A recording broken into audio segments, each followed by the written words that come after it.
Tudo bem com vocês? Estamos aqui no nosso terceiro episódio da resenha O Temor do Sábio. Estamos eu aqui, Jordana, com... Letícia. Nossa, que seca. Você tem alguma observação para fazer antes da gente começar? Como é que vai ser? Bom, são duas só. Então, os próximos capítulos vão ser dos capítulos 20 ao 25. E uma correção.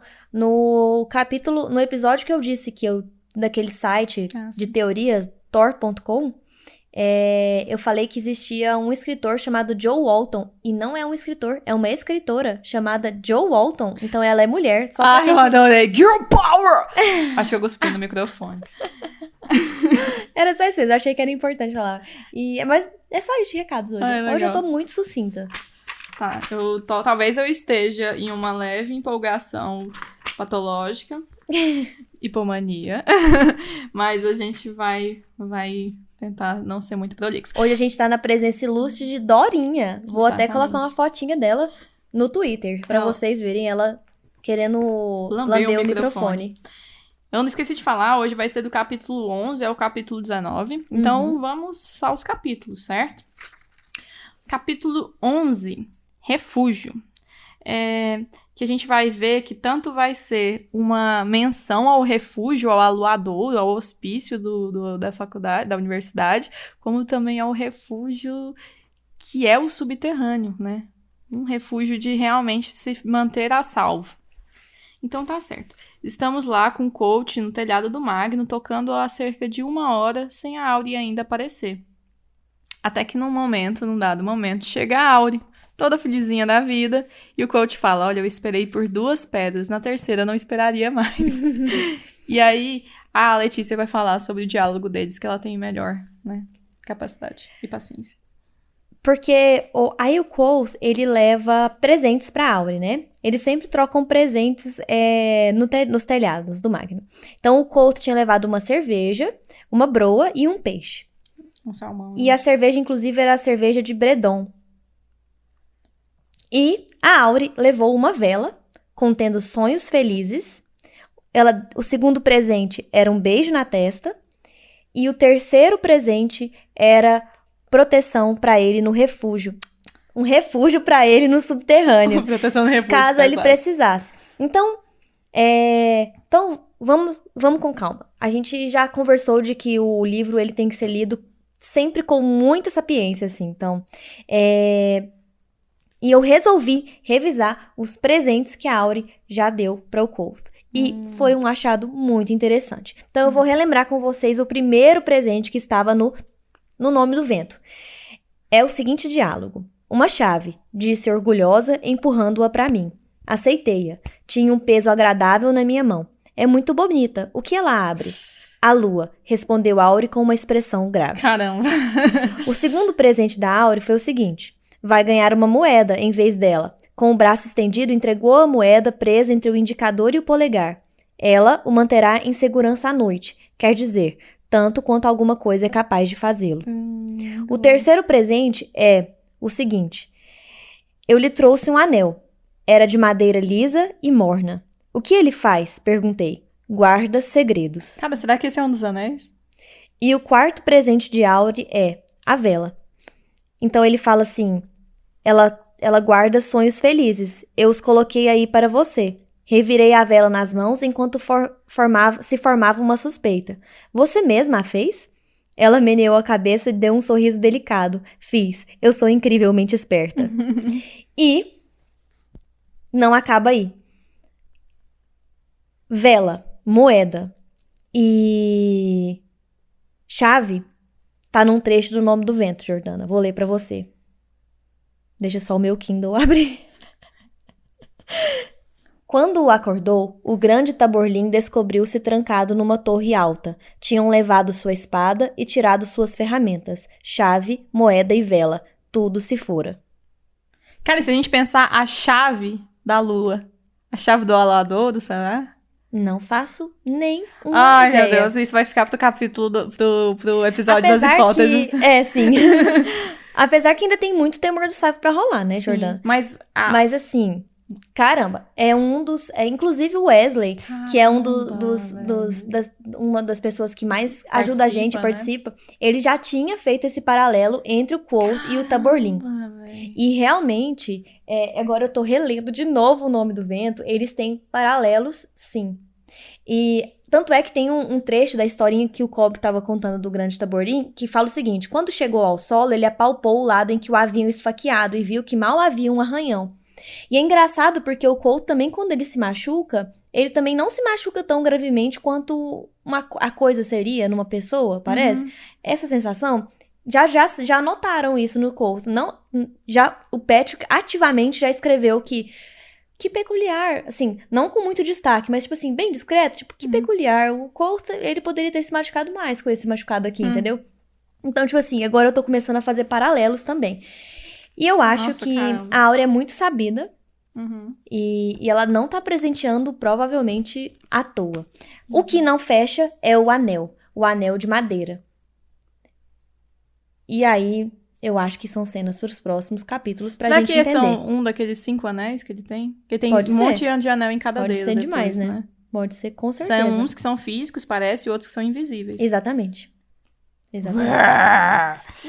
Então tá, peraí, então vamos lá. Então tá, pra coisas mais físicas do momento. Então ele beija a testa, ela beija a testa dele e fala: você é muito especial pra mim. Ai, sim. E ela vai... Ele chora, né? Ele chora. E aí ele fala... E outra coisa que ela faz, ela propõe um refúgio, entre aspas, nos subterrâneos. Sim. Eu vou te manter a salvo. Sim. Tal como ela a manteve a salvo. Ela o manteve a salvo quando ele estava chorando na Anchors, assombrado pelas boas lembranças de sua infância. Sim. Caramba, muito bom. Então tá. E aí aparece?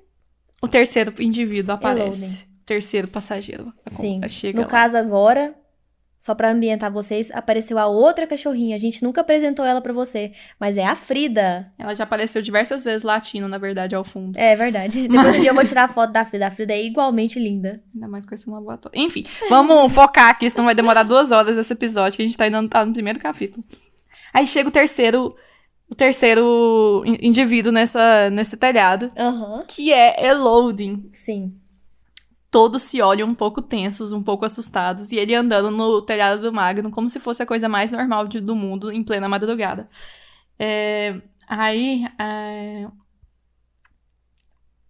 O coach fala: Mestre Elodie, o que você tá fazendo aqui, né? Aí depois, em um dado momento, a própria Auri fala: Mestre Elodie, né? Prazer, não sei o quê. Ela reconhece ele, né? E aí ela pega e deixa o Elodie participar desde que ele se comporte. E aí ele pergunta... E foi muito prazeroso ver o quanto a Auri, entre aspas, tinha um controle, assim, sobre o Elodie, que ela poderia, às vezes, até um pouco desdenhar um pouco da presença dele, igual ele fazia com as outras pessoas. E não até só comentar. desdenhar, mas ela consegue deixá-lo desconcertado. Sim. Que era uma coisa que só ele fazia nas pessoas. Sim. O contrário, Coach nunca antes havia visto. E aí ele fala: você trouxe algum presente? Coach trouxe música para todos nós. E ele vai e entrega pra eles umas... Como é que é o nome da fruta? Citerina. Não, ele pega e fala: também trouxe um presente pra você, citerina. E ela pergunta: e pro Colt? Aí ele falou: mas eu acho que o Colt também não trouxe presente pra mim. Tipo assim, querendo dar uma, tipo assim... Aí ela: o Colt trouxe música, e isso é pra todos. E aí ele fica todo sem graça. Muito bom. Aí, enfim, aí eles vão jantar e ela desce nos subterrâneos pra pegar uns copos e também umas azeitonas que ela mesma tinha conseguido. E aí, nesse meio tempo que ela fica sozinha, o coach fala: por favor, não faça nada contra ela, né? Ele pede pra Elodie, se eles descobrirem dela, eles vão enfiá-la no refúgio. E o senhor mesmo deve saber. Aí ele: Devo saber o quê, Colt? Tipo assim, sabe? Aí eles comentam um pouco do refúgio. Tipo assim, ele fala, às vezes o refúgio é necessário pra algumas pessoas, não pra todas. E eu não colocaria no refúgio pessoas que eu acho que não precisam. Às vezes o refúgio é o único lugar para certas pessoas. Exatamente. Então fica certamente implícito que não era o único lugar para Auri. Sim. Que o subterrâneo era o lugar para Auri mesmo, Sim. né? E aí ela chega Uhum. e o Colt tá todo... É bem legal, porque o Colt tá todo ansioso. Ele, inclusive, fala que ele se relembrou, ele se lembrou de alguns momentos que ele viveu em Tarbean. Implorando pra algumas pessoas por migalhas mesmo de coisas, sabe? Seja de dinheiro ou seja de comida. E isso não foi uma coisa que a gente viu, né, na leitura de Tarbean. Então foi um passado assim, tipo... Então a gente teve um Colt em Tarbean que implorou por coisas. E aí, tal como em Tarbean ele implorou, ele tava implorando pro Elodin, por favor, não conta, eu não posso perder, ela é uma amiga pra mim, eu não posso perder a Auri. Tanto é que o Elodin fala assim, se não... E aí ele tem uma recaída da ameixa, ele pensa coisas terríveis em empurrar o Elodin do telhado, em matar o Elodin ali mesmo, tipo assim. E, enfim. Mas aí ele respira fundo e consegue. E consegue. O que ele fala mesmo? Porque essa parte é legal. Ah, ela é uma das poucas amigas que eu tenho. Por favor, não me faça perdê-la. Alguma coisa nesse sentido. E aí, enfim. Aí eles jantam juntos, todos os três. E é engraçado porque Elodin parecia não saber se portar naquele momento. Ele nunca tinha feito qualquer refeição com ela. E aí, em um dado momento, o coach chama a Auri de Auri, né? E aí o Elodin fala, Auri? E essa é a pergunta. Fala assim, é o nome que o coach me deu. Fala a frase bonitinha. Não é maravilhoso? Se o seu nome estiver muito pesado, o senhor deve fazer o Colt lhe dar um novo. Caramba! Né? E é igual a gente tinha contado. Lá no primeiro episódio a gente tinha falado, tipo, oxe, o Colt esqueceu a palavra bagaço, que é uma palavra, tipo, tosca, entre aspas, né? Simples. Enquanto o Colt do passado, ele agora na universidade, conseguiu dar um nome para uma pessoa como a Auri, que não é qualquer pessoa.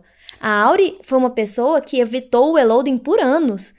Então ela não é qualquer pessoa. E é isso que depois eles vão discutir mais à frente, quando eles se despedem e tal. O Elodin fala que, na verdade, ele tentou aproximar da Auri por anos. Só que o máximo que ele conseguiu foi chegar a alguns metros dela, sem que ela fugisse. E que ele nunca ouvira ela falar antes. Muito menos ter uma refeição com ela. E aí ele fala, de onde é que você tirou esse nome, Auri? Fala assim, acho que é Enciado, quer dizer amanhecer, raio do sol, uma coisa assim. Ele fala, não quer dizer isso não é Enciado.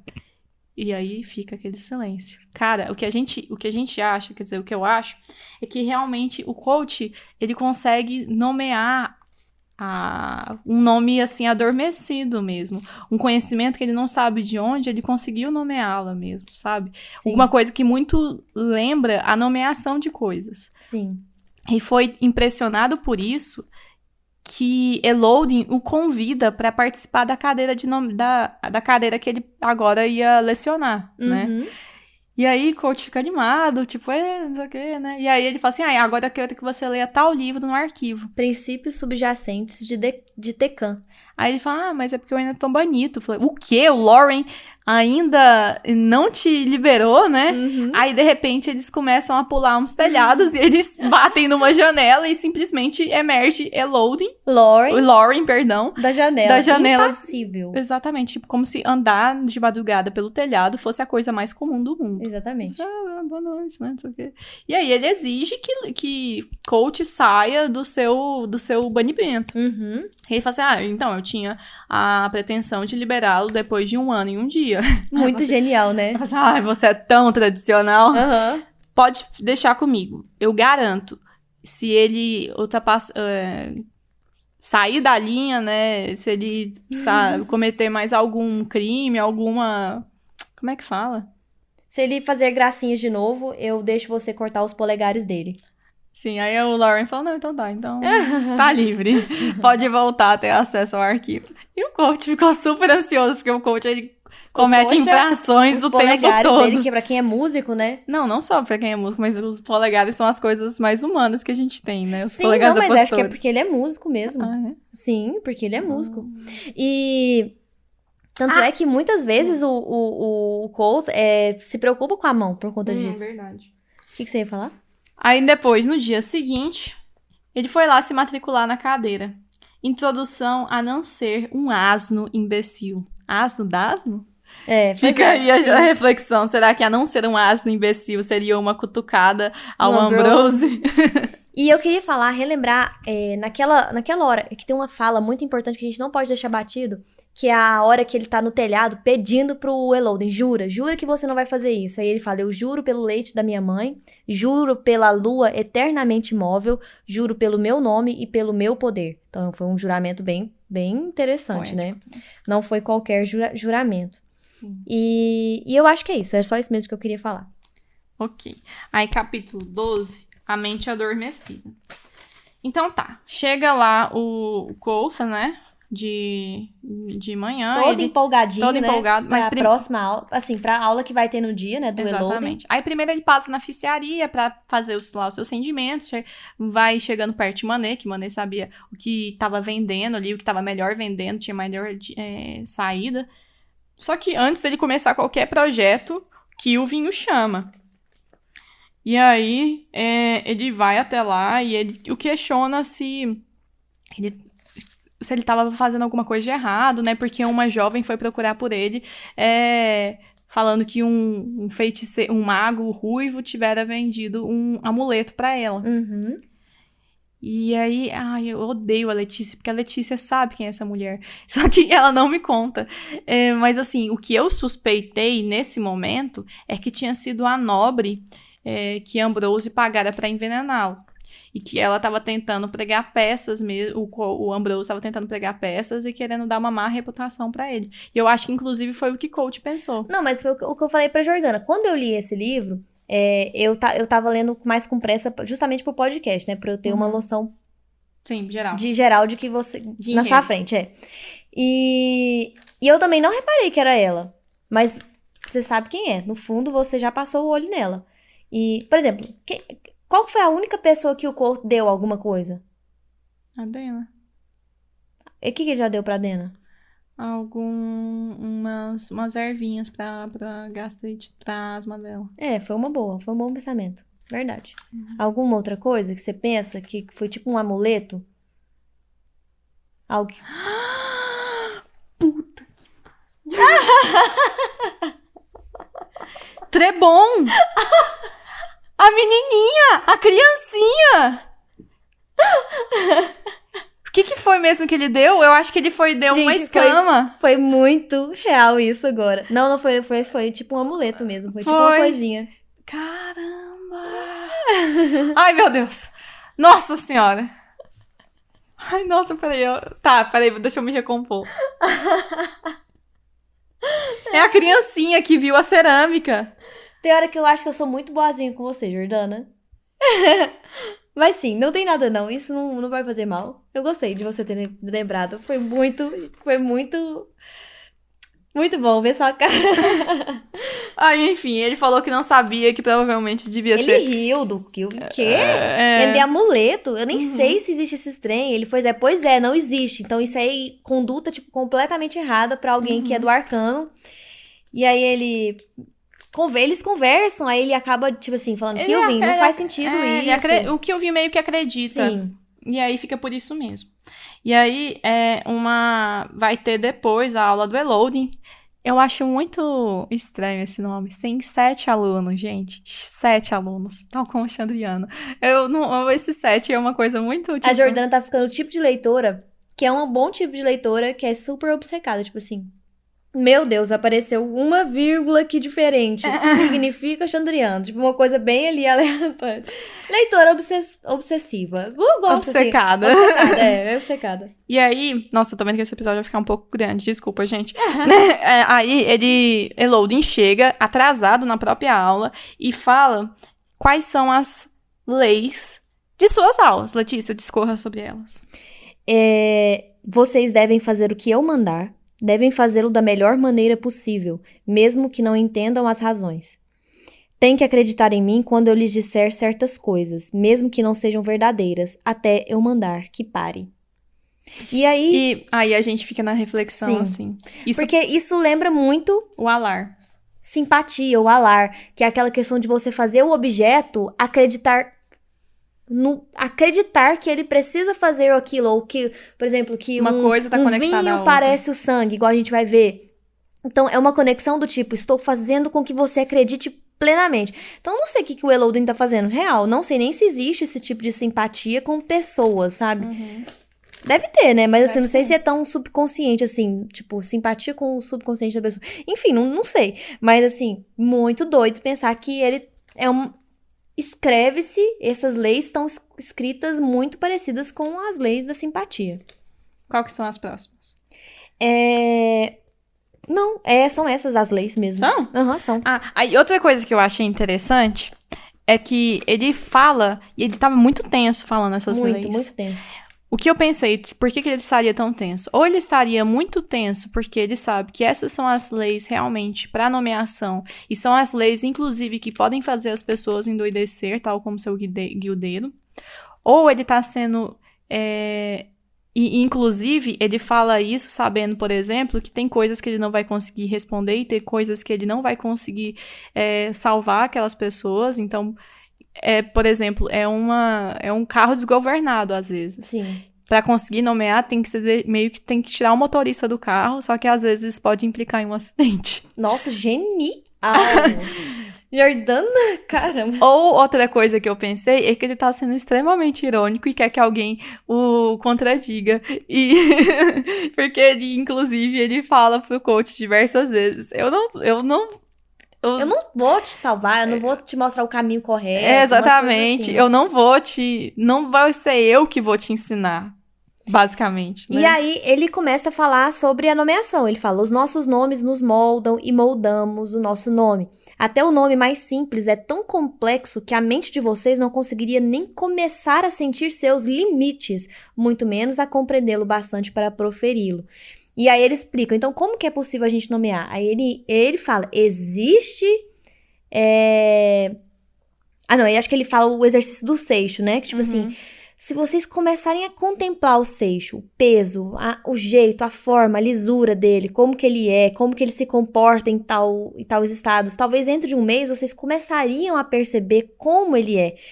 Então, E aí ele começa a falar da mente em vigília e a mente oculta, a mente adormecida. Antes disso, ele propõe um exercício da muito trajetória bom. do seixo. Nossa, Seixo é tipo muito uma bom. pedrinha. Que ele fala, eu quero que vocês me definam a trajetória quando eu jogar essa pedrinha, onde é que ela vai cair. Sim, eu vou jogar essa pedrinha com tal angulação, com tal força, e eu quero que vocês vão calcular exatamente onde que ela vai cair. A trajetória e o destino dela. E eles lá, a princípio, cada um começa a fazer os seus cálculos sozinhos, depois, sem muito resultado, eles unem um set lá e ficam uns 15 minutos realmente lá matutando, fazendo vários cálculos e tal. Sim. Mas no fim, eles não chegam a resposta alguma. Sim. Eles não sabem que trajetória vai atingir, porque eles não têm o peso, eles não têm muitos dados, assim. E eles não têm noção da força também, E aí, depois de todo mundo meio que desistir, ele pergunta, e aí, onde que vai cair? Aí a gente não sabe. Tipo meio assim, que depende. a única certeza que a gente tem é que a gente não sabe. Ele ótimo. Aí ele pega e chama o Henry, que é um menininho, tipo de 8 anos. Tipo assim, ele é o tipo, mensageiro. Ele é o mensageiro. Uhum. E aí ele fala, Henry, pega. Aí ele joga a pedra pro Henry, e o Henry pega. E aí ele, parabéns, Henry, você é ótimo. E o Henry fica tipo, o quê? Aí ele, obrigada, Henry. Aí ele vai e leva o Henry embora. E aí ele fala, e aí? Como que uma mente de um menino de 8 anos conseguiu pegar uma pedrinha e saber a trajetória da pedra, enquanto 7 mentes do arcano não conseguiram calcular em 15 minutos? Exatamente. Será que devemos promovê-lo ao arcano? Aí todos riem assim. Eu falo assim, porque assim, é como se o instinto, a capacidade de pegar a pedrinha, fosse uma mente adormecida, tal como a mente adormecida da nomeação. E ela é muito poderosa, e ela sabe o nome das coisas.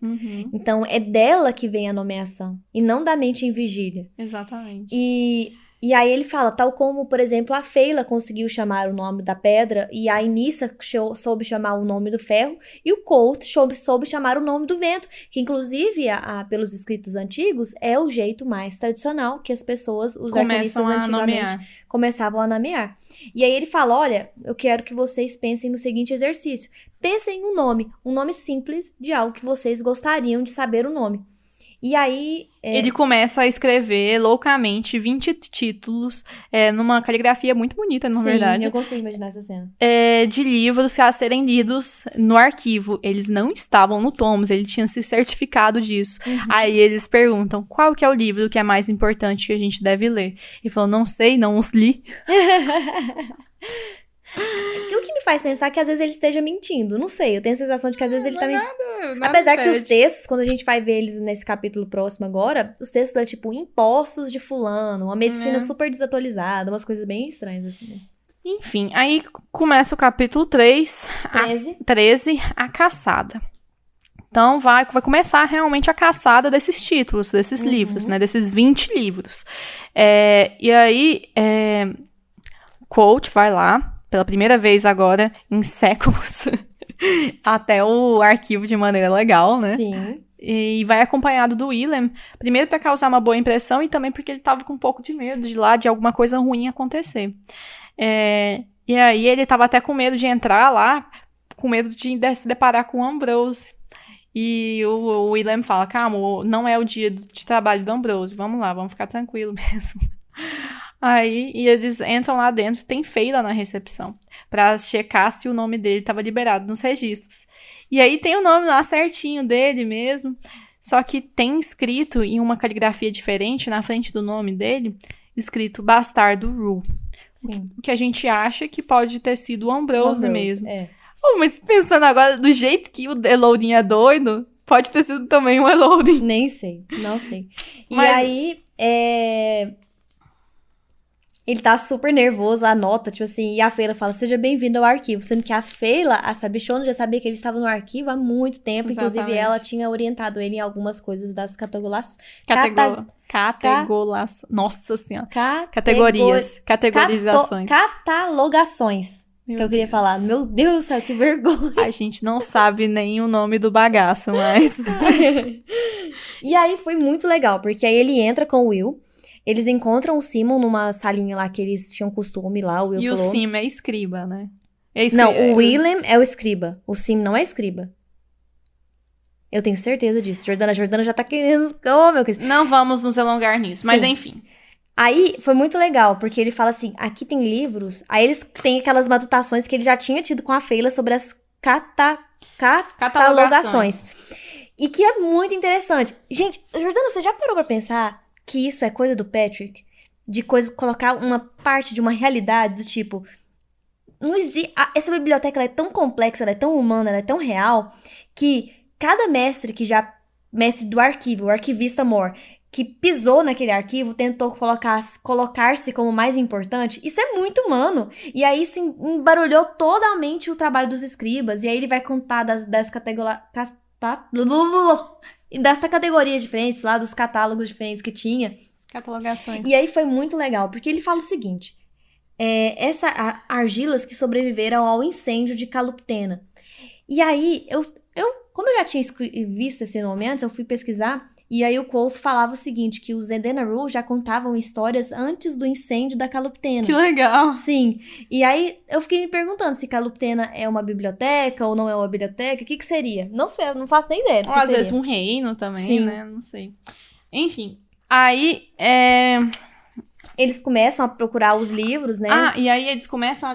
E aí o engraçado é que o Colt achava que ele sabia andar no arquivo, né? Só que ele não podia dar pinta nisso, porque senão ele ia ter que falar que estava invadindo o arquivo semanas e meses antes. Só que o Sim começa a discorrer lá sobre toda a história e também sobre os métodos de realmente organização. E o Colt percebe que ele não sabia andar no arquivo. Uhum. Que, às vezes, o tempo que ele estava banido e entrando ilegalmente foi um tempo não gasto de maneira tão boa, porque ele não sabia como pesquisar ainda direito. Sim. A Feyla ainda não tinha tido tempo de explicar direitinho pra ele. E foi muito bom. Sim, e aí ele descreve o arquivo realmente como uma cidade. O Sim consegue passar essa visão pra ele. E é muito engraçado porque ele tem um certo paralelo entre o arquivo e os subterrâneos, que tal como a Auri deu nome para alguns locais, são Cricrido, Enfunado, enfim, 12 Cinzentos, uma coisa assim. Aqui também tem nome. Sim, então Will mas fala vamos fazer o arquivo seguinte. morto, escada Isso. invertida, ala inferior. Isso. E aí o Colt falou assim, bom, eu tenho 20 livros pra achar, vocês me ajudam? Aí eles falaram, não, a gente ajuda. E aí eles saem em busca, e é uns livros mó nada a ver, tipo, Sim. alguns, o Colt, tipo assim, queria ler todos. Sim. Eu quero arrasar pra essa aula, eu quero chegar lá como ninguém. E dar, assim, orgulho pro Elodie mesmo. Só que ele foi lendo, e foi dificultando a pesquisa. Eles foram se procurando, porque eles iniciaram no sistema atual de catálogo, que era o Tolkien. E aí, nesse Tolkien, não acharam todos. Aí eles buscaram, enfim. Aí o Colt, quando achou que já conseguia sozinho, ele começou a pesquisar sozinho os livros. E aí, eles acharam diversos livros. E aí ele chega com a listinha e tinha encontrado os 19. O único que ele não tinha encontrado é o Entemerant Voistra. E aí eu vou falar uma coisa pra Jordana, que não é um spoiler, mas Temeran é o nome do mundo, do Patrick. Não é 4 cantos, é Temeran. Não é spoiler. Eu pesquisei e, tipo assim, não tem nenhum lugar específico que fala, assim, claramente que Temerant é o nome do mundo. Mas Temerant é o nome do mundo do Patrick. E aí ele vai pra aulinha do Elodin. Aí o Elodin falta a própria aula. A porta tava emperrada, ele consegue abrir a porta, escrito, discutam, no quadro. E aí todo mundo fica frustrado e irritado com o Elodin. E eles parecem que nem escutem, né? Aí, capítulo 15. 14. A cidade oculta. A cidade é o quê? É o arquivo, né? Exatamente. Então ele saiu lá irritado dessas procuras que nem tiveram discussões com Elodin propriamente. Mas assim, ele ficou muito feliz. E estava muito encantado com a própria caçada de livros. Sim. E isso fez com que ele conhecesse melhor o funcionamento do arquivo e que desse mais liberdade mesmo para ele transitar melhor para aquele mundo, para aquelas cidades obscuras, né? Uhum. E ele consegue, inclusive, perceber que a biblioteca lá, o acervo, ele é uma cidade independente. Inclusive com bairros, Letícia, fala sobre os bairros. Não, que o arquivo era uma cidade independente. E um dos bairros era o acervo. Sim. E aí ele fala que existiam bairros agitados, existiam bairros negligenciados. Foi tão legal ler essa parte. Tipo assim, não dá pra gente falar no podcast, porque às vezes é muito detalhado, mas foi tão bem escrito, compensa parar um tempo só pra ler isso. Aí eles falam que tinha o scriptorium, que era onde os escribas pegavam os livros e traduziam eles. As salas de classificações, a bicharia, que era a descontaminação dos livros. A encardenação, rolos, palimpsesto, tem o Tomos, né, que o Tomos a gente super conhece, que que ele comparou com o jardim público, e tinha o acervo. E o acervo é o que tinha os bons bairros e os maus bairros. E aí, ele era encantado com os bairros ruins. Nessa hora eu pensei, tipo, gente, o Colt daria um excelente escriba, eu tenho certeza absoluta. Eu não tive dúvidas de o tanto que o Lorien perdeu um excelente escriba. Porque o cara sabe valorizar, Jordana, ele sabe valorizar os bons e os ruins, tipo, é muito bom isso. Letícia, ele não tem paciência suficiente pra ser uma escriba. Talvez verdade.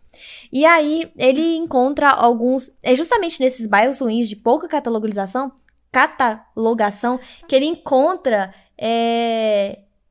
que ele procura pelo Chandriano, porque ele sabia que ele não ia encontrar facilmente, assim. Gente, eu vou assumir agora, porque nossa senhora, esse capítulo pra mim foi muito bom. A Jordana amou esse capítulo. Por quê? A Letícia falou, nem tem escrito muita coisa significante. Eu falei, Letícia, mas as coisas não escritas, não claras, que são onde a gente vai conseguir as informações. Olha só, eu sublinhei umas partes, eu vou ter que ler porque são muito boas, gente. Tenham paciência. Então tá, ele ficou horas buscando e aí ele falou, havia diversos livros de histórias infantis em que Chandriana parecia engajada em pequenas maldades, como roubar tortas, fazer leite azedar. Em outros, seus membros barganhavam como demônios em dramas aturienses de fundo moral. Tá, isso a gente já tinha uma noção mesmo, aparece esse tipo de história mesmo nas canções. Nesses livros demonstravam que tinham algumas coisas que indicavam a presença do Xandriano, chama azul, podridão, ferrugem, friagem no ar, que é uma coisa que a gente inclusive já presenciou. E que o mais importante é que uma das coisas poucas que ele sabia sobre o Xandriano é que os seus membros trabalhavam para reprimir selvagemente qualquer conhecimento de sua existência. Talvez por conta disso, o que a gente tem até de escrito o que a gente até tem de escrito sobre o Xandriano seja de maneira tão precária, assim, porque realmente registros, muitos já foram destruídos, né? Outras coisas é que eram os nomes que eram... Onde é que morava o Xandriano? Tinha histórias infantis que ainda falavam sobre isso. Onde é que moravam os Xandrianos? Nas nuvens, nos sonhos. Nos sonhos. No castelo de açúcar. No escurecimento da lua. No arco-íris. Exatamente. Tipo, quem falaria sobre o arco-íris? Vai dar muito medo das crianças. Sabe o que eu tava pensando? Eu tô relendo O Nome do Vento, e nessa parte do Taborlin que eu li, ele fala que ele estava numa torre alta.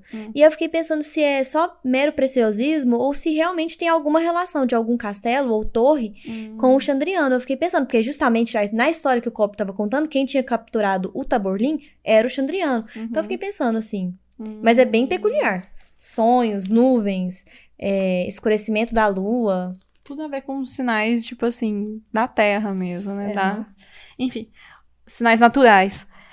Os nomes eram fáceis de achar, os nomes daqueles que compunham o Xandriano, né? Mas todos tinham sido, obviamente, roubados de outras fontes. Será que eles tinham sido realmente roubados de outras fontes? Ou essas fontes eram baseadas nas histórias do Xandriano? Fica aí o questionamento, né? Quase todos eram nomes de demônios mencionados no Livro do Caminho ou de alguma peça teatral, sobretudo da Edônica. Gente... Da Eônica. Essa peça, depois eu vou pesquisar, mas essa peça já apareceu diversas vezes aqui. E é muito engraçado ter aparecido em peças. Porque o coach, então, já teve contato com várias peças, sabia várias de cor. Então, provavelmente, ele já sabe uma coisa sobre os Xandrianos há muito tempo, sem saber que são, de fato, coisas sobre os Xandrianos, né? É porque, assim, a gente vai ter nesse capítulo, nos próximos, um Xandriano diferente. Sim. Um Xandriano que não é completamente violento. E eu vou chegar lá, calma aí. E aqui, calma aí. Se você for ver, mas se você for ver nessa coisa, alguns sinais são positivos. Sim. Então, são positivos no seguinte de, é uma nuvem, é um arco-íris, o trovão que você falou, né, que inclusive o trovão é um dos nomes do Colt, né, que o Adenri deu pra ele, Maedre, trovão. Mas, enfim, então, tipo assim, será que esse é um início de uma tendência que tá vindo, que é, tipo assim, será que o Xandriano tem seus lados positivos ou não? E eu vou falar um pouco mais disso daqui 2 segundos. E tinha um conto lá que falava que dava o nome ao Xandriano em 7 imperadores famosos na época do Império Aturiense. Aturense, perdão. Gente, será que, na verdade, esses foram os 7 imperadores que, na verdade, hoje compõem o Xandriano? Porque você lembra que tinha uma coisa... Mas a Guerra da Criação, que é dos imperadores lá que tinham nas 7 cidades... sem contar Mirtariniel, elas eram, sim, prévias ao Império Aturense. E outra, a gente ouviu falar no Império Aturense também dos Amir. Tipo, os guerreiros da igreja, umas coisas assim, né? Então, tipo assim, nossa, estranho. Mas apesar que, igual a gente tinha comentado, o Império Aturense foi meio que o início daquele mundo, né? Dos 4 cantos. Lembra que o Patrick, para justificar justamente aquele mundo, ele criou aquele império para ajudar a compreensão de línguas, territórios, essas coisas, enfim. Sim. E aí tem ainda o Livro dos Segredos, que é como se fosse um bestiário mesmo, que tinha o verbete do Xandriano, que não era o único que não tinha foto, não tinha ilustração, e que discorre assim: o Xandriano gira e muda de lugar, mas sempre sem vestígio de deixar. Sim, ele faz isso. E olha só, o Xandriano gira e muda de lugar. Isso parece muito a Lua, gente. Realmente. O que agora eu tô parando pra pensar, realmente, Jordana. Porque o Helix tinha as luas no vaso, né? As luas. Será que é uma forma dele se movimentar? Ele aproveita o movimento da lua e se apega a ela pra movimentar? Às vezes ele mora na lua, não é mesmo? Nossa, meu Deus. Às vezes ele é a lua. Meu Deus do céu. E aí, porque o Xandriano só aparece na noite sem lua. Porque ele Não, sai não é que ele só aparece nas noites sem lua. É uma das coisas que o sábio teme. É a noite sem lua. Porque o Chandriano saiu do céu. Não sei. O Helix saiu do céu. Nossa, Jordana de Deus. Nossa, Que top. É muito doido isso. Aí ele guarda seus segredos com ciúme.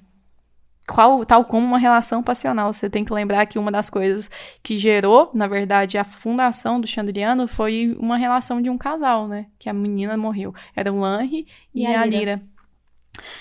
Mas não fere nem mostra Zedum. E aí começa a ficar estranho. Tipo, não fere, não mostra Zedum. Chandriano faz isso. Não é brigão nem alvoraçado. Conosco chega a ser delicado. Conosco. Num piscar de olhos vem e vai, qual raio que luminoso cai. Tipo trovão, né? Gente, conosco. Isso quer dizer o quê? Porque a gente pensou. Será que o Chandriano não era violento até um certo tempo? Nossa, minha cabeça foi num lugar aqui, Jordana. O Chandriano, na verdade, não é violento com algum povo em específico. Sabe o que eu tô lembrando? Eu vou voar na maionese agora, gente. Pegando o paralelo entre o Taborlin e o Quoth foi chamado de trovão pelo Adenri. Se o Quoth fosse e o Quoth foi associado a um Chandriano, lembra? No Cronista, lá no Nome do Vento. E se o Taborlin fosse um Chandriano? Eu voei muito na maionese? Não, tudo é possível. Tipo assim, eu falo assim, será que porque o Wesley, eu lembro do Wesley falar que, tipo assim, será que o Quoth não seria, tipo, uma emulação do Taborlin, né? No tempo atual. Então, tipo assim, será que o trovão que o Chandriano tem é tipo o novo Quoth? Era o Taborlin e agora é o Quoth? Nossa, voei na maionese, perdão, gente. Mas assim, nesse livro... Ai, é muito doido. Vai, Jordana. Eu acho que não fez sentido não, mas... Calma. Eu precisava compartilhar. Sim. Aí, uma coisa que o coach fica revoltado com esse poeminha. Porque ele fala, gente... Eles não são... Eu vivi na pele. Eu vivi na pele. Eu sei que eles são, sim, perigosos. Eu sei que eles são, sim, assassinos. Eu falei com o Gris, o de olhos negros. Eu vi o Helix com a sua veste de sombras. Eu sei quem eles são. E eu vou perseguir isso até o fim dos tempos, né? E aí, ok, acaba essa parte do capítulo, e uma coisa que eu acho que não foi coincidência é que Coach, depois dessa pesquisa, ele foi até Inri procurar Dena. Qual que é o nome do local que Dena tá hospedada? Homem Gris. Eu não tinha reparado e eu achei genial. Gente, que coisa estranha. Uma hospedaria chamar Homem Gris e lá está Dena e lá ser o local que ele ter saído depois da pesquisa dos livros no arquivo. Realmente. Mas, enfim, ela tinha saído e não tinha recados e não tinha realmente notícias dela. E assim acaba o capítulo 14. Começa o capítulo 15. Ah, eu adorei esse capítulo. Um fato interessante. Vate. Então, nesse capítulo é a aula do Elodie, né? Então, o Elodie já tinha chegado atrasado pra aula, tava com folha, terra no cabelo, folha no cabelo, um sorriso, mas todo felizinho, né? O Elodie é o tipo de pessoa que experimenta o mundo. Capaz que o Elodie deve até lamber a terra. Ah, com certeza, eu também lamberia. Não sei se eu conseguisse nomeá-la. Aí ele vai e chega já. Já! Digam-me coisas! E aí o povo começa, tipo assim, é quase como um campeonato de coisas inúteis, aparentemente, né? Chega Urash e fala de coisas do infinito, dos números que se dividem. E aí tal, e faz soma, não sei o que, o infinito. É bem legal de ler. É bem legal, na verdade, a gente não entende nada, mas dá uma sensação de profundeza e de infinito. E aí chega o coach e fala... Muito bom. O Elodie fala muito bom. Sua próxima tarefa é ter relações sexuais. Se não souber como fazê-lo, procure-me depois da aula. Que coisa própria, gente. Ai, ele é tipo, demais. vai ter uma vida. Exatamente. Aí, depois chega e pega... A Inissa fala. Ela fala que... O povo iliano não tinha uma linguagem escrita propriamente dita. Aí o Elodie fica revoltado. Como assim? Eles tinham um sistema de nomeação... Eles tinham um sistema, assim, de linguagem, dando nós em tecidos. Mas não era uma linguagem escrita. Aí o coach fica revoltado. O Elodie, perdão. Nossa, tá difícil. Eu acho que é hipocrisia. O Elodie fica revoltado, assim... E aí ela fala, ai, tá bom, então. Tem um cão de Séria que dá à luz por um pênis vestigial. Ele fala, Muito bom! Ai, meu Deus. Eu queria falar algumas coisas aqui, poucas. Que Il é uma cidade, então. Vamos prestar atenção. Que Il, então, ele tem um sistema de conversas por nós, né? E segundo, Il fica super perto da República. Você já reparou? Não. O Il é aqui embaixo. Então, enquanto o Ceaud é em cima da República, olha que Il. É uma ilhazinha. Interessante, certo? Uhum. É porque eu gosto. Eu tô estudando mais o mapa pra poder conversar mais com vocês. Oi, Dorinha. Oi, princesa. Fui comer um negócio que eu tô passando mal aqui. Aí, outra coisa que fala, né, a Feila que fala que há 80 anos foi criada a cirurgia de catarata, que foi feita em indivíduos nascidos cegos. Aí o Elodin fala, mas isso eu já sabia. Eu falo, sim, mas o que acontece? Foi colocado 3 objetos na mesa e foi perguntado a eles qual deles seria redondo. E eles só conseguiram concluir qual seria redondo tocando nesses objetos. Aí o Elodin fala, nossa, muito legal, né? O prêmio vai pra... A Feila ganha, o prêmio vai pra você. Aí o povo fala, nossa, mas o coach nem falou ainda. Fala, mas ele é um inútil, ele é um asno nisso. Ele é uma porcaria pra fatos interessantes. Uhum. Aí o coach vai fazer sua tentativa, né? Que os mercenários adenrianos tinham uma arte secreta chamada Letane. E que ela é o segredo que os torna guerreiros tão ferozes. Adenri, Letane. Guardem essas palavras, porque a Letícia disse que serão importantes. Sim. E aí, tipo assim, na verdade, qualquer menção do Adenri eu acho que é válida, porque eu já tinha falado isso no livro passado. O Adenri tinha sido citado no livro todo 5 vezes. Uhum. Então, pra falar que o Adenri chamava ele de Maedre, que significa chama, trovão ou árvore partida, dependendo do jeito que você fala. O Adenri tem uma luta muito importante. Ele tinha uma espada de Adenri. E Adenri é um povo silencioso que conversa em casas de pedra e tem conversas bastante discretas. Então, assim, falar agora mais uma palavra que chama Letane, o que é a Letane? E isso eu fiquei, tipo, olhando pra Jordana, gente. Então, tipo assim, quem já leu O Temor do Sábio sabe o que eu tô falando. Eu olho pra ela e penso, Jordana, você não imagina o que vem pra frente. Tipo assim, vai ter um enriquecimento muito grande. Na continuação do enredo atual, ele fala, isso é um interessante, mas não é um fato. E aí ele... Não, isso exatamente. Exatamente isso. Aí ele vai e continua dando o prêmio mesmo pra Feila, que parece como se fosse uma baga, assim, de uma coisa, de uma planta mesmo. Com umas pluminhas dentro. Que quando você aperta, as pluminhas se soltam assim. E aí ele fez isso, as pluminhas soltaram, ele jogou elas pra cima e as pluminhas ficaram pairando no ar. É porque isso antes de fazer, ele tinha falado, o Couto não é bom. Couto. Porque ele pergunta, então qual que é o segredo da Letane? Aí ele fala, eu não sei qual que é o segredo, porque é um segredo. Aí ele, Couto, você é horrível mesmo. Aí o Couto surta. Uhum. E ele fala, essa aula é uma inutilidade tremenda, eu poderia estar fazendo muitas outras coisas e tô aqui. Você não é bom o suficiente. Aí ele pega, meio que ignora e apresenta esse algodãozinho lá com as pluminhas. E aperta. E aí ele começa loucamente a perseguir as pluminhas na sala de aula.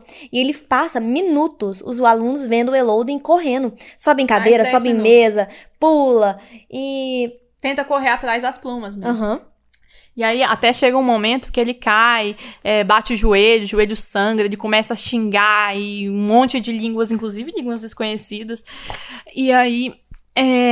ele, nesse momento que ele tá xingando, ele vai e aspira uma pluma, engasga e sai de lá sem falar nada.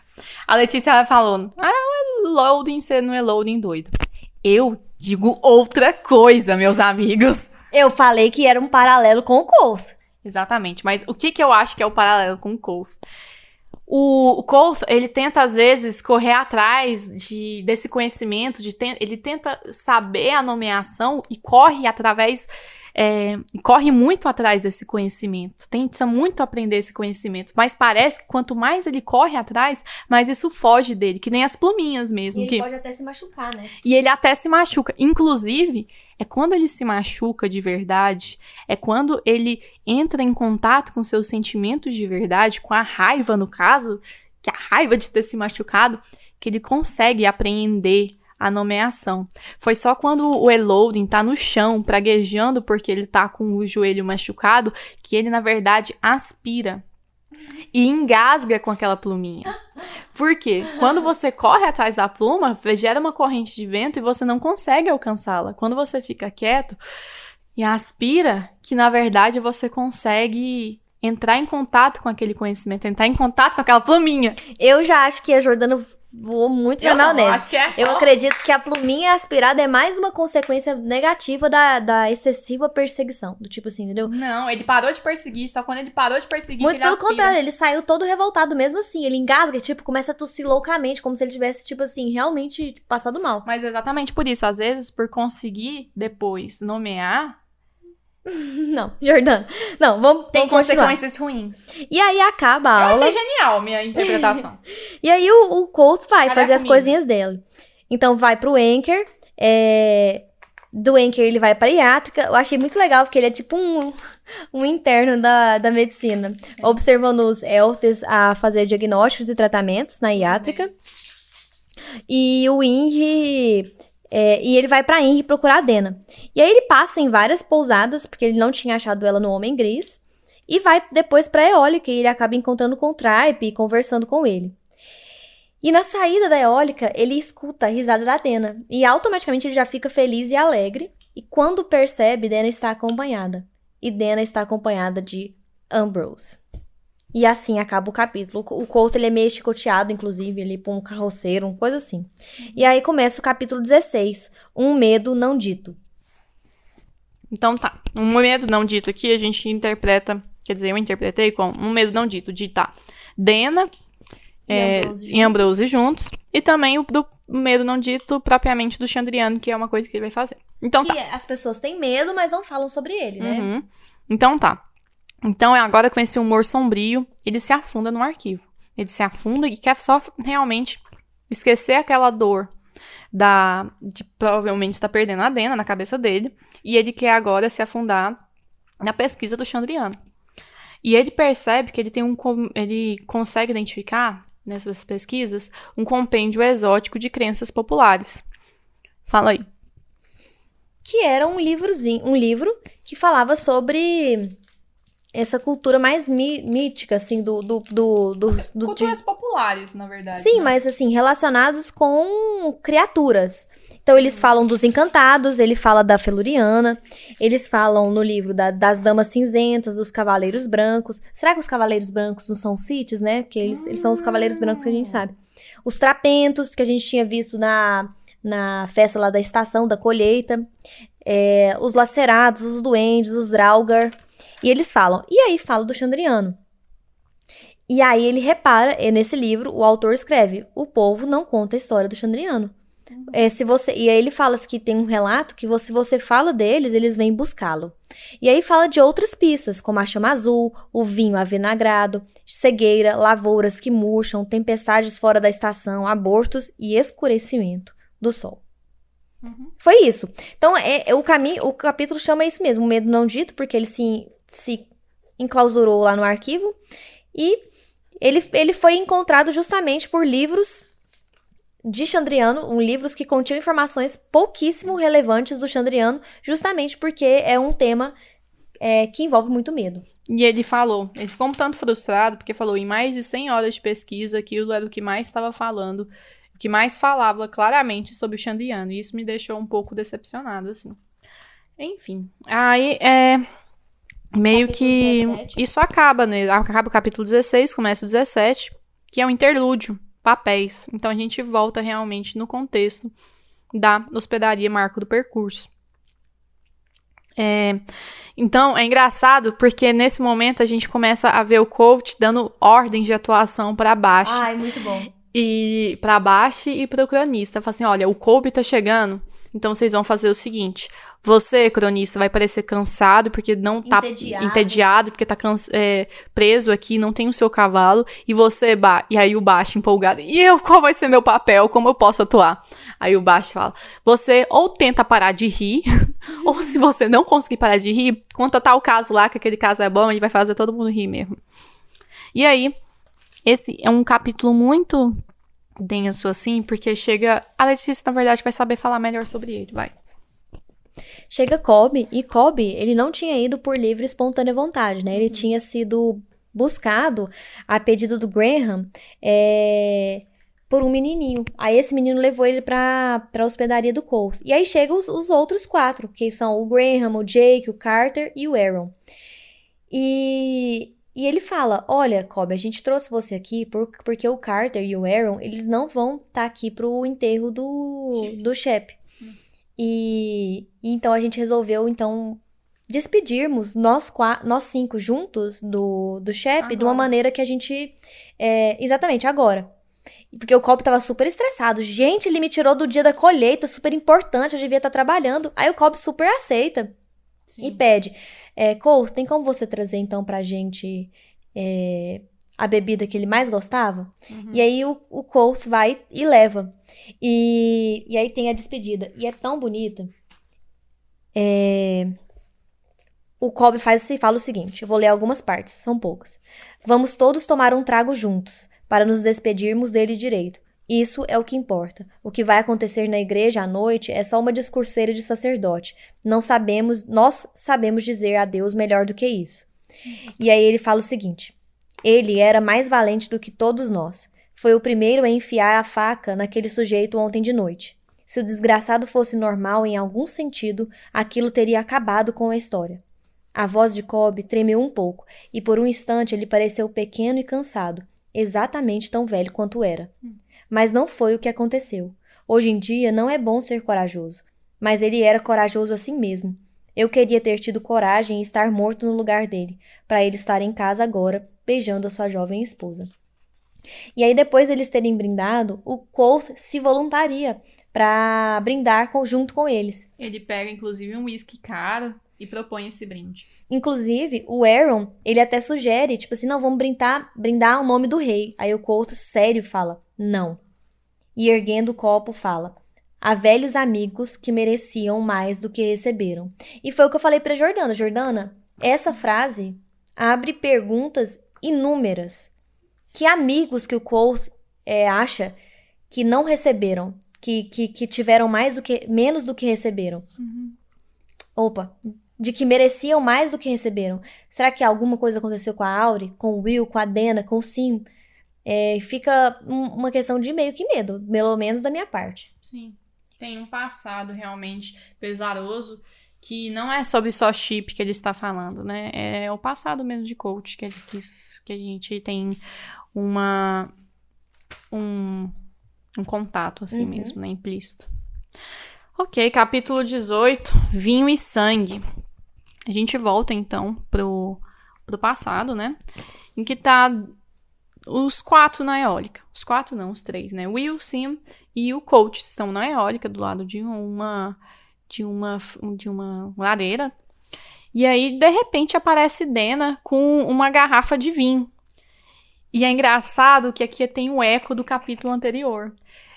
Ela também dá ordem de atuação. Ela fala, vamos, rápido, finjam que vocês estão me esperando há tempos e estão bravos por isso. Aí o Simon começa a atuar nessa parte. O Will também. E o Colt tá um pouco, assim, desolado mesmo, né?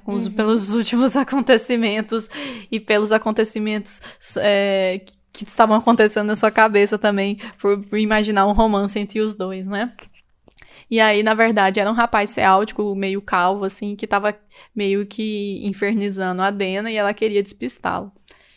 E aí eles começam a beber e tal, e começam a jogar os 4 cantos. E aí a Dena fala, eu nunca joguei esse jogo, mas eu aprendo rápido, me ensinam. Aí eles começam a ensinar e tal, e eles começam a jogar apostado, e ela começa a perder umas partidas, começa a fazer uns erros bobos, e o Will e o Sim, assim... Sem dó, pá, só ganhando rodada atrás de rodada, e o coach, assim, tava jogando como par dela, tava até meio desolado, assim, né? E aí, de repente, o jogo vira, e ela começa a ganhar... E que a gente percebe que, na verdade, os erros dela tinham sido meras atuações.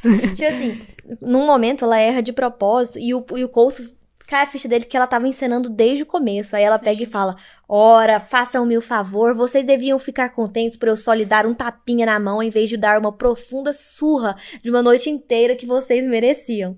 E, gente, tipo assim, esses capítulos, eu fiquei tão feliz pela Dena. Tipo, eu falei pra vocês, eu fiz uma enquete essa semana do tipo, gente, vocês acham que a Dena tem potencial, tipo, pra nomeadora? E tipo assim... E vocês votaram errado. Não, tipo assim, eu acho que deu quase empatado. O não ganhou. Eu esqueci, eu não tava preparada, eu esqueci, eu não tô com a enquete na minha mão aqui agora. Mas assim, na aula do Eloding, tipo, todo mundo calculando a pedrinha, não sei o que, do Seixo. E eu tenho certeza absoluta que a Dena ia arrasar na aula dele. Porque ela tem um instinto de vivência, uma experiência muito grande. E ela consegue entender as pessoas de uma maneira muito inteligente. Uhum. E aí ela pega e ganha. E eu acho que depois e aí ela ganha todas as outras depois. E aí acontece uma parte que eu acho que é muito boa essa parte. É a parte central mesmo desse capítulo. Que ela fala, eu queria saber mais como é que funcionam as magias de verdade da universidade. Ela assim, então não é de bom tom a gente falar, a gente é meio desestimulado, é meio contra as regras. Ela fala, olha só, eu conto, vai ser um segredo em troca de outro segredo, né? Eu conto pra vocês coisas sobre sexo. Que ela fala abertamente sobre isso. E que são coisas que vocês muito querem saber, né? A gente pensa, menina vivida. Aí eles vão e acabam topando assim mesmo, né? Eu não vejo muito assim não, mas ok. Não só sobre sexo, assim, mas sobre manipulação, sabe? Sobre conquista. Sobre conquista, sobre romance, esse tipo de coisa. Sim. Mas aí eles acabam topando assim mesmo. E eles começam a descrever um pouco sobre a magia pra ela, sobre, a princípio, as simpatias. Sim. E começam a dar lições pra ela e explicar o que era o alar, conectar uma coisa a outra. Sim. E o coach fica se vangloriando, porque ele consegue conectar 4 coisas de uma vez. E aí ela fala assim, então é meio que vocês estão cambiando energias. É basicamente isso. Com força de vontade. Com muita força de vontade, com fé.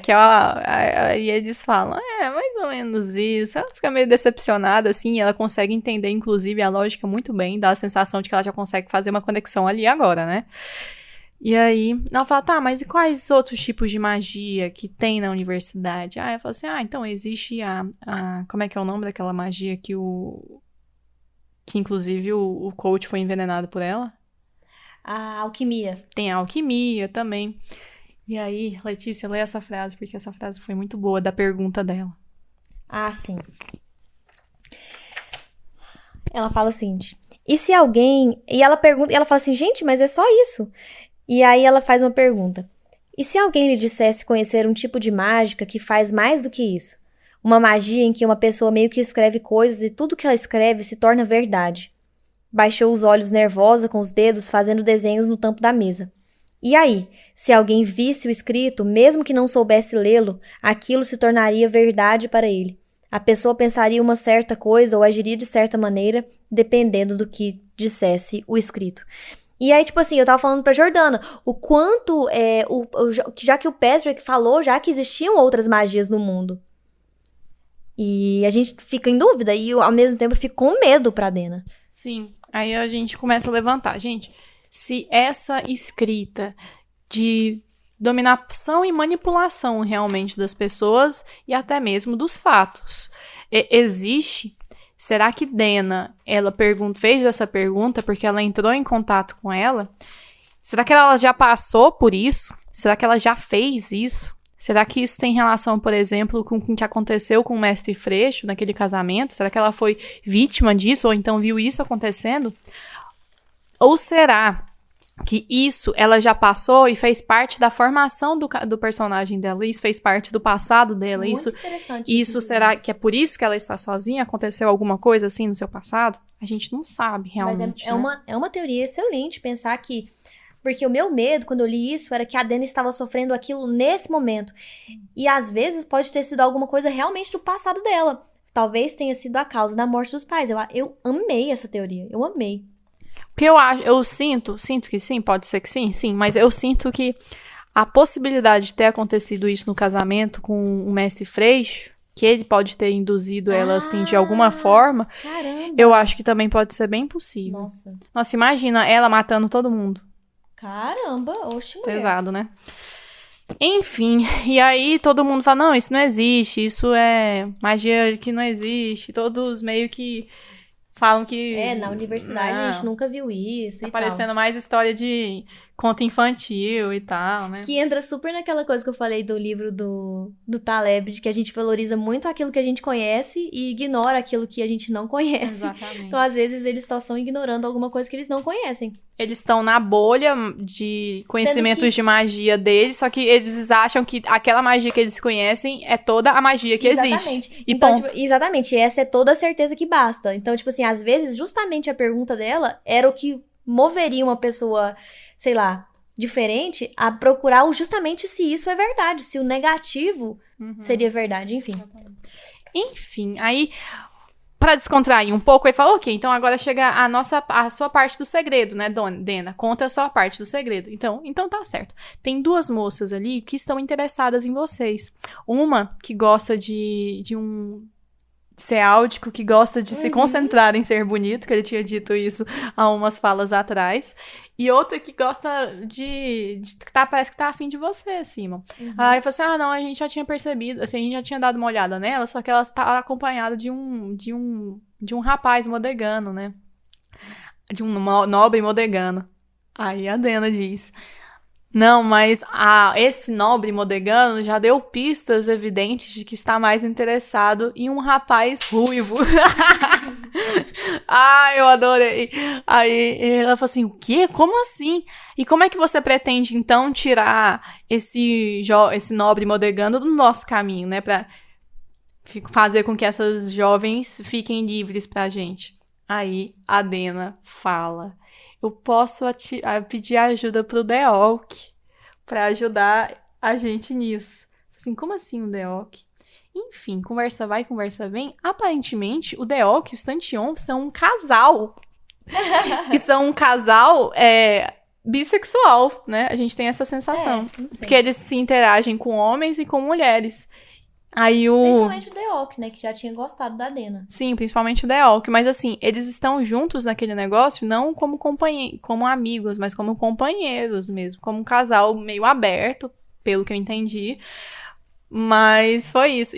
E aí, o Simon, ele fica um pouco chocado com isso e a Dena insistindo nesse assunto.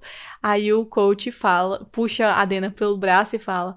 Não vamos mais falar sobre isso. Ele tá um pouco espantado, tem um pouco de dificuldade no lugar de onde ele vem. Isso não é muito comum, vamos simplesmente sair daqui. Aí o capítulo 19. Eles saem da eólica, os dois de braços dados, e Dena e Coach começam a andar realmente pela cidade de In. Fala aí. E aí eles começam a conversar, trocar a conversa fora. Ela fala que o Kelly terminou com ela, porque ele tava muito chateado com as frequentes visitas que o Joffrey fazia pra ela. E aí ela falava, o Joffrey, ele realmente... Até no golpe da viúva ele caiu. E aí o Cole fala, como assim golpe da viúva? A gente aplica isso, a gente faz tipo um acordo com algum tipo de... Troca com... como chama, Jordana, o nome? Da Casa de Penhores. Ela faz uma troca com a Casa de Penhores, uma combinação, e aí eles aplicam um golpe nesses jovens e ricos. E aí ele falou, e o Joffrey caiu nesse golpe também, enfim. Mas, de qualquer forma, ela fala assim, geralmente eu não aplico esse golpe não, eu falo que o anel é da minha mãe, o anel é da minha avó. E aí, conversa vai, conversa vem.